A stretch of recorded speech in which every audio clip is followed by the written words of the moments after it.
श्री कृष्ण कहते हैं, जिससे भी प्रेम करो उसको कभी पूरी तरह से मत बताओ कि मैं आपसे प्रेम करता हूं या करती हूं। सामने वाले को जिस दिन समझ आ जाएगा कि तुम उसे गहन प्रेम करते हो, उस दिन से वो उस रिश्ते में जरा सी भी कोशिश करना बंद कर देगा और वो सिर्फ तुम्हारा फायदा उठाएगा।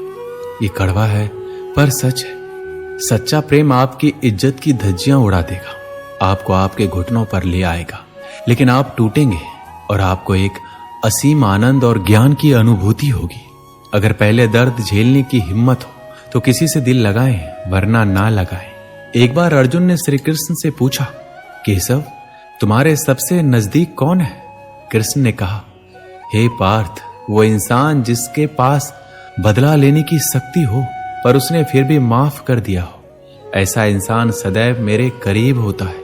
जिस इंसान की सोच और नीयत अच्छी होती है, भगवान उसकी मदद करने किसी न किसी रूप में जरूर आते हैं। सौभाग्यशाली होते हैं वो लोग जिन्हें समय और समझ एक साथ मिलते हैं, क्योंकि अक्सर समय पर समझ नहीं आती और जब समझ आती है तो समय हाथ से निकल जाता है। जिंदगी में हर मौके का फायदा उठाओ, पर किसी के भरोसे का नहीं।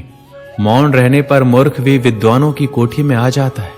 हर रिश्ते की एक मर्यादा होती है और हमें उस मर्यादा को कभी तोड़ना नहीं चाहिए, क्योंकि जब रिश्तों की मर्यादा टूट जाती है तो बहुत कुछ खत्म हो जाता है। जब इंसान अपनी गलतियों का वकील और दूसरों की गलतियों का जज बन जाए तो फैसले नहीं, फासले होते हैं। कभी किसी की बुराई मत करो, क्योंकि बुराई तुम में भी है और जुबान दूसरों के पास भी है। सच्चा स्नेह करने वाला केवल आपको बुरा बोल सकता है, पर कभी आपका बुरा नहीं कर सकता, क्योंकि उसकी नाराजगी में भी आपकी फिक्र और दिल में आपके प्रति सच्चा स्नेह छुपा होता है। ये सत्य है, लोग अकेलेपन से डरते हैं, परंतु ये भी सत्य है कि कई लोग अकेलेपन में ही सुधरते हैं। अगर हर कोई आपसे खुश रहे तो निश्चित है आपने अपने जीवन में बहुत से समझौते किए हैं, और अगर आप खुश हैं तो ये निश्चित है कि आपने लोगों की बहुत सी गलतियों को नजरअंदाज किया है। शरीर तो एक दिन छूट ही जाएगा, इसके साथ ही इससे जुड़े सगे संबंधी, धन संपत्ति आदि भी छूट जाएंगे। इसलिए ये सब कुछ माया है, साथ तो केवल आपका कर्म और भक्ति ही जाएगी। इसलिए सत्कर्म और भक्ति रूपी धन को एकत्रित कीजिए। मनुष्य कितना भी गोरा क्यों ना हो, परंतु उसकी परछाई सदैव काली ही होती है। मैं श्रेष्ठ हूं, यह आत्मविश्वास है, लेकिन मैं ही श्रेष्ठ हूं, ये अहंकार है। इच्छा पूरी नहीं होती तो क्रोध बढ़ता है, और पूरी होती है तो लोभ बढ़ता है। इसलिए जीवन में हर स्थिति में धैर्य बनाए रखना ही श्रेष्ठता है। जीवन में ऊंचा उठने के लिए पंखों की जरूरत केवल पक्षियों को ही पड़ती है। मनुष्य तो जितना विनम्रता से झुकता है उतना ही ऊपर उठता है। जीवन में कभी निराश मत होना, क्या पता कल ही वो दिन हो जिसका तुम्हें बरसों से इंतजार था। समझदार व्यक्ति जब संबंध निभाना बंद कर दे तो समझ लो कि उसके आत्म सम्मान को कहीं ना कहीं ठेस पहुंची है। व्यक्ति जो चाहे बन सकता है अगर वो ध्यान लगाकर इच्छित वस्तु का चिंतन करे और उसके लिए लगातार मेहनत करे। बुद्धि को छोड़कर भावनाओं में बहने वाले जीवन में मूर्ख बनकर रह जाते हैं, क्योंकि भावनाएं ज्यादातर हमें बेतुकी चीजों की ओर खींचती है। इसलिए बुद्धि के हिसाब से काम करें, भावनाओं के हिसाब से नहीं। अपनी प्रार्थना और अपने कर्मों पर विश्वास रखिए। भगवान आपको वो सब देगा जो हर हाल में आपका है। अगर अकेलापन है तो उसे एक वरदान समझिए, क्योंकि परमात्मा ने तुम्हें खुद में सुधार लाने का थोड़ा अधिक समय दे दिया है। तुमने खुद को कमजोर मान रखा है, वरना जो तुम कर सकते हो वो कोई दूसरा नहीं कर सकता। साथ रहकर जो छल करे उससे बड़ा शत्रु कोई और नहीं हो सकता, और जो हमारे मुंह पर हमारी बुराइयां बता दे उससे बड़ा हमारा मित्र कोई नहीं हो सकता। सहारे इंसान को खोखला कर देते और उम्मीदें कमजोर। अपनी ताकत के बल पर जीना शुरू कीजिए। आपका खुद से अच्छा साथी और हमदर्द कोई और नहीं हो सकता। यदि किसी काम को करने में डर लगे तो याद रखना, यह संकेत है कि आपका काम वाकई में बहादुरी से भरा हुआ है। जिंदगी में जितना अधिक उम्मीद करेंगे उतना ही अधिक निराशा हाथ लगेगी। कर्म में विश्वास रखिए, आपको अपनी अपेक्षाओं से सदैव अधिक मिलेगा। किसी भी बात से हिम्मत ना हारना, क्योंकि ठोकरें इंसान को चलना सिखाती है। आज आप जो संघर्ष कर रहे हैं वह उस ताकत को विकसित कर रहा है जिसकी आपको कल जरूरत है। दर्द आपको मजबूत बनाता है आंसू आपको बहादुर बनाते हैं, दिल की धड़कन आपको समझदार बनाती है। इसलिए बेहतर भविष्य के लिए अतीत को धन्यवाद दे। एक सामान्य व्यक्ति भगवान से यह प्रार्थना करता है कि मुझे समस्याएं मत दो, लेकिन एक महान व्यक्ति भगवान से यह प्रार्थना करता है कि मुझे समस्याओं का सामना करने के लिए शक्ति दो। 5 चीजों को अभी छोड़ दीजिए। सबको खुश करना, दूसरों से उम्मीद रखना, अपने भूतकाल में जिंदगी जीना, अपने आप को किसी से कम आंकना और बहुत ही ज्यादा सोचना। तभी आप बेहतर जिंदगी जी पाएंगे। जो लोग हमसे कहते हैं कि वो हमसे बहुत प्यार करते हैं, अक्सर वही लोग हमारा दिल दुखाने में कोई कसर नहीं छोड़ते। जिस इंसान पर हम सबसे ज्यादा भरोसा करते हैं वो हमसे झूठ बोलने से पहले एक बार भी नहीं सोचता। आजकल किसी के गुणों से ज्यादा रंग, रूप और कपड़ों को भी देखा जाता है, पर याद रखना, रंग और कपड़े तो एक दिन धोखा दे जाते हैं। जिसमें गुण है वही हमेशा साथ निभाएंगे। जिस इंसान ने आपको एक बार धोखा दिया है, उसे चाहे आप कितना भी माफ करो, वो एक दिन आपको फिर से धोखा देगा। क्योंकि इंसान की सूरत तो बदल सकती है, लेकिन सीरत कभी नहीं बदलती। जिस इंसान पर प्यार में हम सब कुछ लुटा देते हैं, बदले में सिर्फ प्यार देने तक का भी उसकी औकात नहीं होती।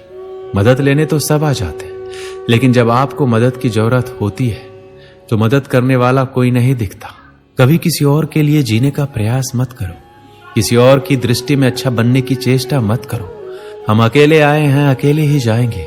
हम जैसा कर्म करेंगे वैसा ही फल पाएंगे। जो बीत गया उसे भूल जाओ। जो कर रहे हो उस पर विश्वास रखो। जो होगा उसकी चिंता छोड़ दो। बस तुम्हें मात्र अपने कर्म करने हैं। पुरस्कृत करने का कार्य नियति का है। अच्छे कर्म अच्छे ही फल देते हैं। जो अपने परिवार से अत्यधिक जुड़ा है उसे भय और चिंता का सामना करना पड़ता है, क्योंकि सभी दुखों की जड़ लगाव है। इसलिए खुश रहने के लिए लगाव छोड़ देना चाहिए। वो जो हमारे चिंतन में रहता है वह करीब है, भले ही वास्तविकता में वह दूर क्यों ना हो। लेकिन जो हमारे हृदय में नहीं है वो करीब होते हुए भी बहुत दूर है। जिसका ज्ञान बस किताबों तक सीमित है और जिसका धन दूसरों के कब्जे में है, वह जरूरत पड़ने पर ना अपना ज्ञान प्रयोग कर सकता है, ना ही धन।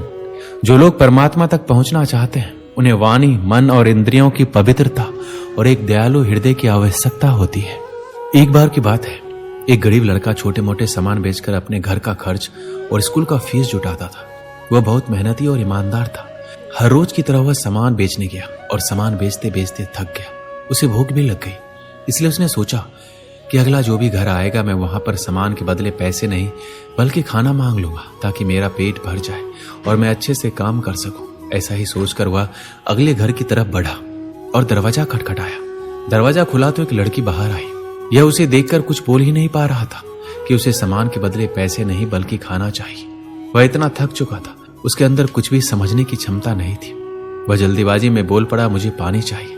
लड़की ने उसके चेहरे की तरफ देखा। वह काफी थका हुआ और परेशान लग रहा था। वह समझ गया कि इसे बहुत जोरों की भूख लगी है, इसलिए वह बिना बोले ही पानी के साथ खाना भी ले आई। लड़के ने खाना लिया और खाने लगा। खाना खाने के बाद उस लड़की से कहा, आपने मुझे खाना दिया, उसके बदले आप मेरे सामान में से जो चाहे ले सकते हैं।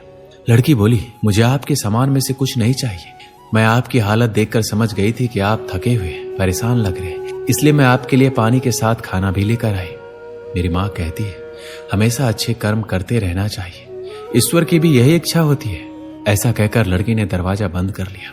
लड़का ने उसे धन्यवाद कहा और अपने घर की ओर चल दिया। समय बीतता गया और धीरे धीरे उस लड़के ने अपना स्कूल पूरा किया। अब वो कमाने में थोड़ा सक्षम हो गया, इसलिए उसने ये निश्चय किया कि वो डॉक्टर बनेगा। उसने एक अच्छे कॉलेज में एडमिशन लिया और काम के साथ साथ कॉलेज की फीस भी भरता गया। अब वह लड़का एक बहुत ही बड़ा डॉक्टर बन चुका था। बरसों बाद एक महिला उसके अस्पताल में भर्ती हुई, जिसकी हालात बहुत नाजुक थी। जब उस लड़के ने उसे देखा तो वह समझ गया, ये तो वही लड़की है जिसने मुझे बरसों पहले पानी के साथ खाना भी दिया था। अब डॉक्टर किसी भी कीमत पर उस लड़की को खोना नहीं चाहते थे, इसलिए उन्होंने अपने सीनियर डॉक्टर से बात करके उन्हें बुलाया और अच्छे से अच्छा इलाज करवाकर लड़की की जान बचा ली। लड़की के परिवार वालों के पास इतने पैसे नहीं थे कि वो अच्छा से अच्छा इलाज करवा पाए, लेकिन डॉक्टर ने उसे अपने पैसों से उस लड़की का इलाज करवाया। डॉक्टर ने एक लिफाफे में बिल के साथ एक चिट्ठी भी लिखकर डाल दी और उस लड़की तक पहुंचा दिया। जब उस लड़की ने लिफाफा खोला तो उसने पाया कि उसका बिल तो पहले ही भरा जा चुका है। यह देखकर उसे आश्चर्य हुआ कि आखिर मेरा बिल भरा किसने। इसके बाद उस लिफाफे में पड़ी चिट्ठी को खोला, जिसमें लिखा था, आपका बिल अभी नहीं भरा गया है, यह तो आपने बहुत साल पहले ही भर दिया है। एक लड़के को पानी और भोजन देकर यह बात आपको आज पता चली, इसे पढ़ते ही उस लड़की को याद आया कि उसने बहुत साल पहले एक लड़के को भोजन और पानी दिया था। तभी डॉक्टर साहब उसके पास आ खड़े हुए और बोले, अब कैसी तबीयत है आपकी? लड़की बोली, डॉक्टर साहब मेरी तबीयत बिल्कुल ठीक है, मैं जानना चाहती हूँ कि मेरा बिल भरा किसने? डॉक्टर बोला, मैंने आपका बिल भरा है। मैं वही लड़का हूँ जिसे बरसों पहले आपने पानी और भोजन दिया था। आज मैंने आपके अच्छे कर्मों का फल लौटा दिया है। लड़की बोली, आपको देखकर खुशी हुई कि आपने मेहनत करके इतने बड़े डॉक्टर बन गए। आपका बहुत बहुत धन्यवाद जो आपने मेरे लिए इतना किया। डॉक्टर बोला, मैंने आपके लिए कुछ नहीं किया है, जो आपने किया है वही लौट कर आपके पास आया है। आज मेरे अनुभव ने मुझे बता दिया कि मनुष्य जो करता है वही लौट कर उसके पास आता है। इस कहानी से हमें क्या सीख मिलती है कि अच्छे कर्म कभी व्यर्थ नहीं जाते।